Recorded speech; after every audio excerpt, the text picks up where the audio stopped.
ఈ ఫలాలు పక్వానికి రావడం అంటే ఏంటి? పక్వానికి రావటం అంటే మనం బజార్ నుంచి పండ్లు తెచ్చుకుంటే, పచ్చి తెచ్చుకుంటే అది పండాలి కదా, పండితేనే తినేది.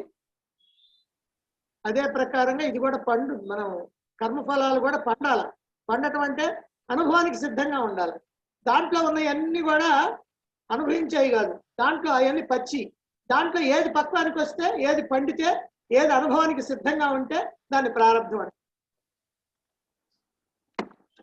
మనం ఏది తీవ్రంగా చేసామో అది ముందు తొందరగా వస్తుంది. మనం పచ్చి పళ్ళు తెచ్చుకున్నాం అనుకోండి, ఏది తొందరగా పండుద్దంటే చాలా కాలం కిందట, అంటే చాలా రోజుల కిందట అది దాన్ని కోస్తే అది ఇప్పుడు తొందరగా పక్వానికి వచ్చింది. ఇప్పుడు బాగా పచ్చిగా ఉన్నది కనుక కోస్తే తొందరగా పక్వానికి రాదు, కాస్త లేటు. అట్లా పక్వానికి రావటం అని అంటే మన అనుభవానికి సిద్ధంగా ఉండటం. లోపల ఏ కర్మఫలాలు అనుభవానికి సిద్ధంగా ఉన్నాయి, ఏ జన్మల్లో అయినా సరే అవి ముందు వస్తాయి. దాన్ని ప్రారంభం అంటారు, దాన్ని అనుభవించాలి.